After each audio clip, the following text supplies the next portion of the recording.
Howdy guys, Cub here. Welcome back to Hermitcraft. Hopefully you guys had a very Merry Christmas and are continuing to have a great holiday season. I know I am. And last time we went ahead and we got Python a Secret Santa gift, which he seemed to very much enjoy in his episode. And today guys, I log on and I see this thing, and it says Merry Christmas on here. So if I go ahead and open this thing up, hey-oh! Look at this, holy smokes. Okay, we got some diamonds. Got a whole stack of diamonds. We got We got two stacks exactly, actually, of redstone blocks. We got some skulls, shulker shell, magma cube, stray head, and purple sheep head. Nice. All right. So we got some heads here, and we got a coupon from Will's Night. Let's see what he says. He says, "Merry Christmas, albeit a little late." It's actually a couple days after Christmas now. But that's fine. This book entitles you to one free order from Wells Knight's build shop in the community area. Simply contact Wells Knight to claim your free build order. Awesome. Oh, man. Sweet. All right. Thank you, Wells. Appreciate that, dude.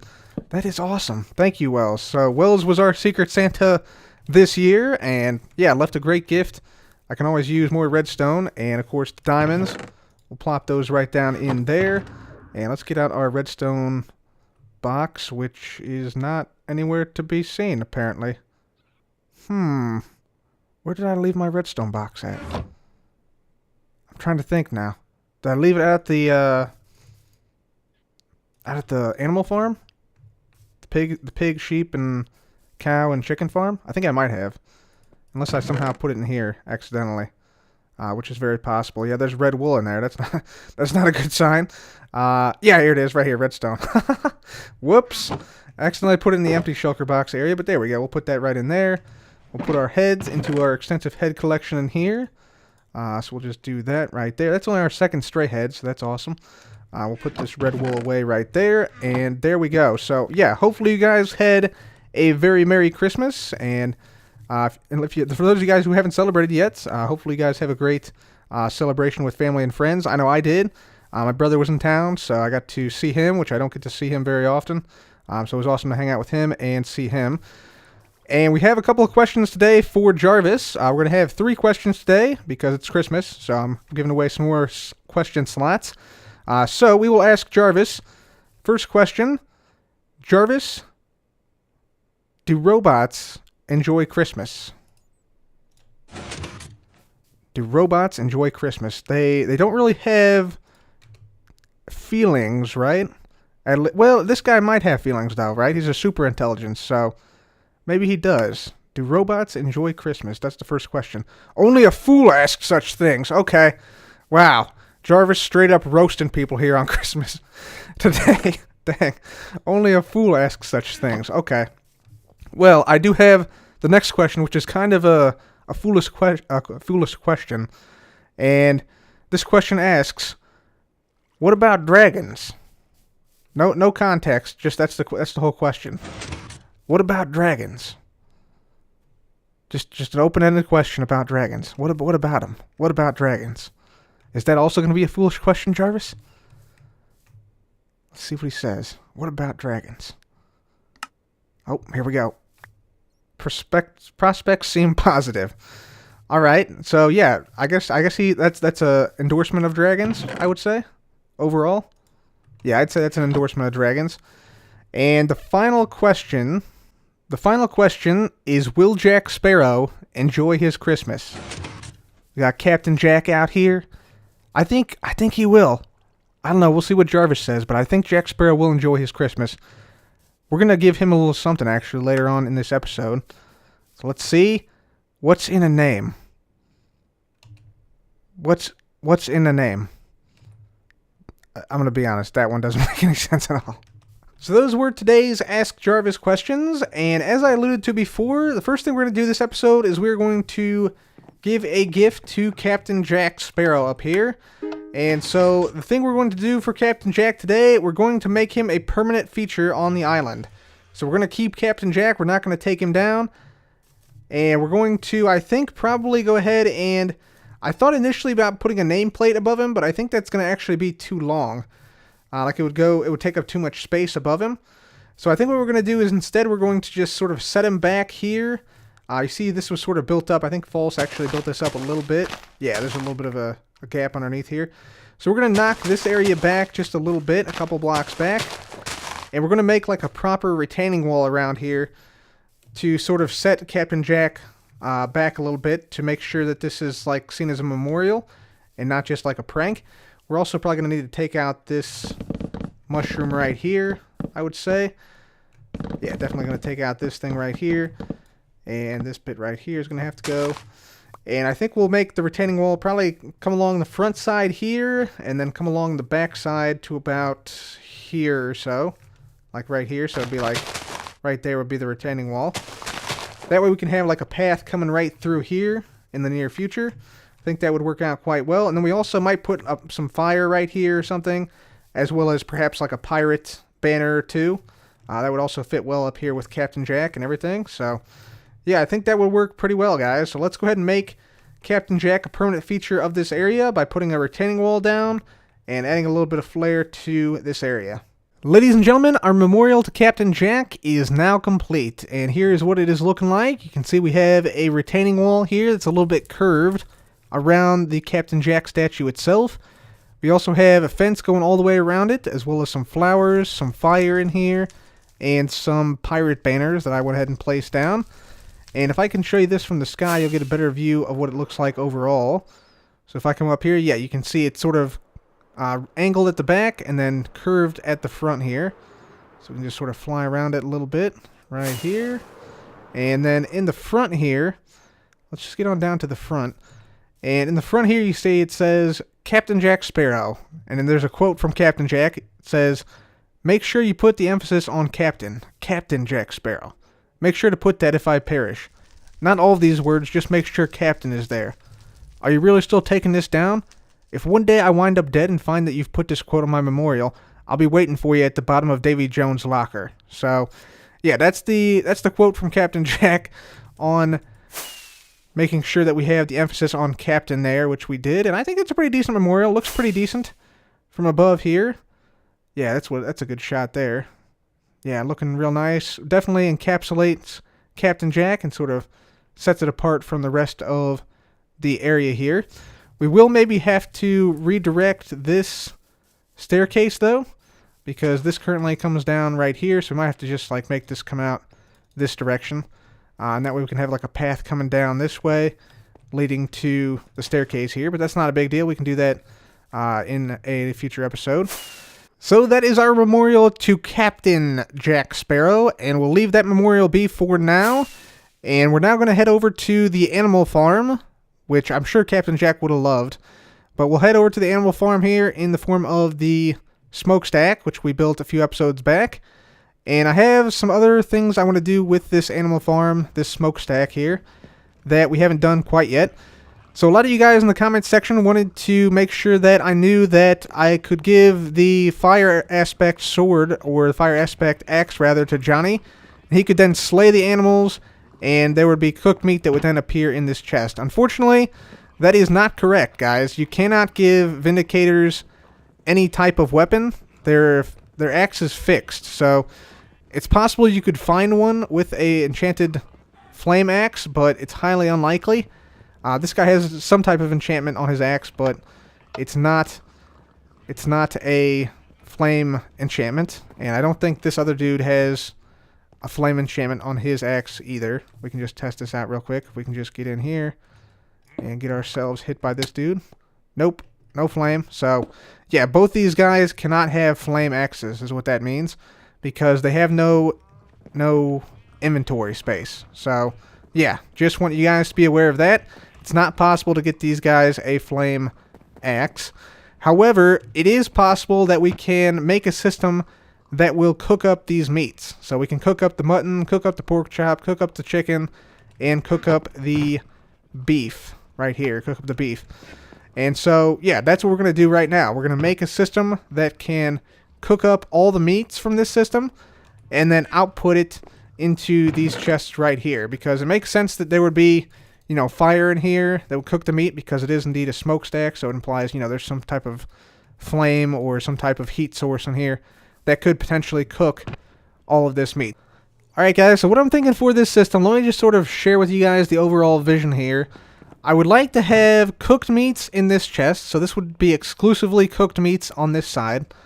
And then we'd have all other items, so wool, feathers, leather, the occasional egg or two, in this chest right here. So we want to sort of separate the cooked meats, which will be over here, from the other items, which will be over here. And the way we do that, let me just get back here. I'll show you how this is done. We're going to extend the current item elevator here up a bunch of blocks. So this is what I'm doing right now, just extending this item elevator up. And so the items will now eventually make their way up into this slot right here. So eventually we'll have, you know, all the uncooked meats and all the items coming up right here. So all our items will come up either right there or potentially over here on top of this block right here. So this is the other item elevator here. We're going to extend up like this. And these two item elevators will have water streams, which will flow across and meet up probably somewhere around here, at which point we're going to bring it this way. Then we'll have our item sorters right here, which will sort out the meats. If it is a meat, it'll drop it down to a furnace where it'll be cooked, put into a hopper chain leading down this way, and back to the chest down here, that chest right down there. If it's not a meat and doesn't need to be cooked, it'll be taken around in a water stream around this way, dropped down into a hopper here, and then taken down to the chest down here, down there, right down there. So that is what will happen if it's not a meat. So that is the first step. So right now what we're going to do is we're going to start off by raising these item elevators up and making this item elevator work for both sides. So let me just go ahead and fill in the blocks here on the side and make sure I got the right section here. Yep, this is the right section here. So this is the center of the item elevator. So we'll just go ahead and fill in this 3x3 area here. Make sure all the blocks around here are filled in so all the items make it up. So that's the first step. Okay guys, we now have the water streams down. So you can see there's a water stream leading from that item elevator over there and from this item elevator over here. Both of these water streams converge right here on this block and send all the items over some hoppers right here. Now right here I just have sort of a mock-up of what the final system is going to be, but it should demonstrate the system pretty well. So if it's a piece of meat that comes through here that's uncooked and it just makes its way down there, you should see it gets sucked up, yep, by the hopper right there. If it's not a meat item, what should happen is it should go down this water stream, down this one, and then over top of all the hoppers, just like that, and then continue to make its way down this way, at which point it will eventually end up in the chest down the other side. So those water streams are working quite well. I'll just have to, you know, extend this out a little bit more like this or so. There we go. Let's put down some light so you guys can see. So we'll just extend this water stream down this way and eventually have it hooked into a hopper chain down there. But now I think it's time to go ahead and make the sorting system right here. So I'll go ahead and make that. And then also we need to make the smelting system here as well. So let me go ahead and make those two things and I'll be right back. Ladies and gentlemen, we now have the item filter complete. You can see here we have 41 raw chicken and then some iron, which I've renamed to iron filter.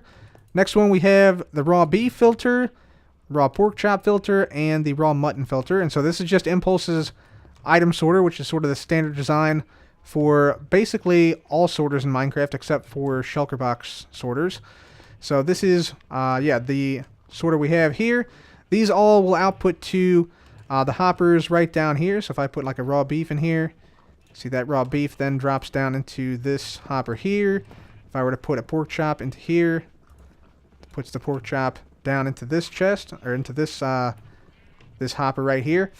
And then the next one that comes through will actually be sucked into this chest, sucked out by these hoppers, go down this line, and then be smelted up in this furnace, which, yeah, we can store up with, you know, coal or blaze rods or whatever item we want to smelt in here.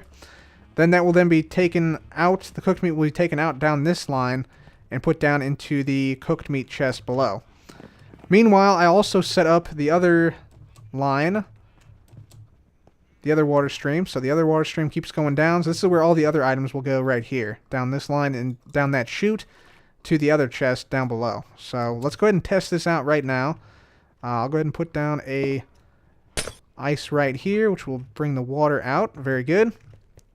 So if I put in a bunch of chicken like this, we should see that this chicken is all filtered out. And let's go ahead and throw in some feathers here, some raw beef, some raw pork chops, some raw mutton as well.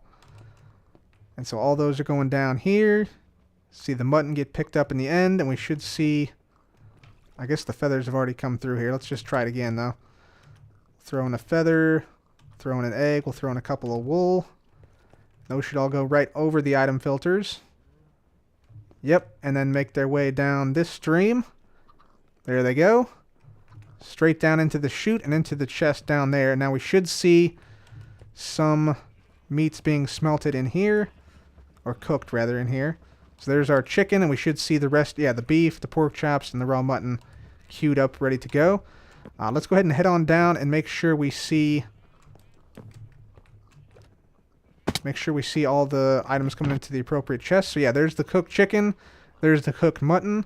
We should be seeing probably another chicken or another mutton or another, yeah, there's another chicken coming in right there. Fantastic. So that's good, and then there is the non-meat items. Fantastic. Okay, cool. So this thing is fully working now. So guys, one final thing I want to note is that I went ahead and added another line here that sorts out blue wool, light blue wool. So if any light blue wool comes through the system, so if we kill any sheep and they drop their wool when they die, that blue wool will be collected up, sent down this hopper line here into this chest, which then feeds the hopper here. You see I just put a bunch of sticks in there right now. So the sticks are currently what's powering the furnace, but it can also be light blue wool, so that will sort of supplement the, how do I say this? It will supplement the fuel for the farm. It will supplement the fuel for cooking the meats. So that is the final bit of efficiency added to this system. So we won't get blue wool here. The blue wool will automatically be added to the furnace to help smelt up the meats, instead of coming out in this chest right down here. But other than that, this thing is now totally done. So let's just go ahead and we're going to seal it on up just like that. Very good. Making sure I got everything all sealed up here. And we should see, yeah, the non-meat items on this side and all cooked meats on this side right here. Very good. Okay, sweet. And yeah, the cooked chicken continues to roll in because that's the fully automatic part. Awesome. So this farm is now totally done. 100% automatic for the chicken. And yeah, it will be manual, semi-automatic with automatic cooking for the other animals. So guys, there's one more thing I want to add to this smokestack, and that is the ability for these torches here on the side of the smokestack to flicker on and off. So we have, yeah, torches on every side essentially, and we have some, you know, down there at the lower level as well. And we want all these to be able to flicker on and off essentially. So what I'm going to do is we're going to get in here. I'm going to place down some water source blocks. Let's place this like, let's say like right here or so. Yeah, that's good. Place a observer like this. We'll place down a magma block right here. And then all we need to do is place down a water source block. We're going to place one water source block right here. And another one right here. We'll break these. And there we go. So yeah, whenever this thing updates, it should send out a pulse, which we can then gather. We can gather that from a redstone dust on top of this like so. There we go. And then all we need to do now is just simply run it to where the torches are. So if I, for instance, do something like, let's see. Actually, you know what? We don't actually need this, do we? Or this. We can actually just do that. But yeah, you saw it right there. That redstone dust updated, so yeah, that is going to be what essentially powers our system. So for instance, this thing is, the first one is going to be right here. Just going to have a repeater. And just set this to like 8 ticks of delay like that, let's say. Put a dust down here and a block on top. So now whenever this thing updates, we should see this torch go off. So let's see if we can see that here. We'll just put this back. And we should see this torch go on and off periodically. And there we go. Just like that. You see it's flickering right there. And did I make a loop here by accident? What is going on here? Not sure what's happening here, to be honest. Why did that form a loop?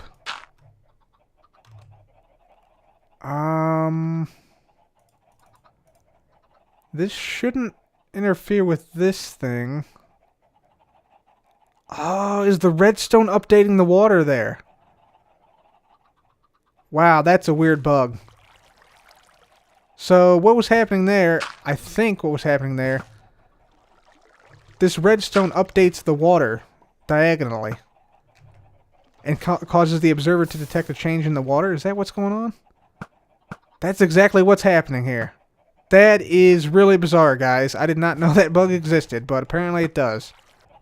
So, ladies and gentlemen, I went ahead and ditched the idea of the magma blocks and the water in favor of a randomizer, which I have already built inside of the smokestack, and that is, of course, the chicken farm up here. So I went ahead and just hooked up the redstone to the chicken farm. So now anytime a dispenser fires out an egg, either one of these dispensers actually fires out an egg, then this will output a signal down this line, which then goes and activates all the torches on the outside of the smokestack. So not only is this more frequently providing an output to cause the torches to flicker, but it's also much more consistent. Like, it happens on a much more consistent basis. So we should see very shortly here this torch go on and off. Yep, right there. Boom. So yeah, it happens once every about, I would say, 10 to 20 seconds maybe, on both the top and the bottom sections. So yeah, there we go. There it is again, flickering on and off. And yeah, I think that adds just a small detail to the smokestack, which was missing before. So thank you to you guys who suggested that. And now, as you can see here, yep, there it goes again. The smokestack lights will flicker on and off every once in a while, every 10 seconds or so, roughly. So that is it. That is going to be the smokestack complete now, guys. Let's run on down here and see how much chicken and stuff we got in here. So yeah, over a stack of chicken and some other cooked stuff in there. So fantastic. I'm digging it. I'm digging it. Awesome. So that will now just work and produce food for us, and smokestack is now complete. There's one final thing I'd like to do today, guys, and that is essentially to go ahead and make a tunnel, a pathway at least, for our tunnel from the main hub area to our personal nether hub right here, the cub hub. And so let's go ahead and take a look at where we need to go for this to happen. First of all, obviously we need to get rid of this giant cobblestone wall here that defends against ghasts like that, who get in the way. Also, ghast here, yay.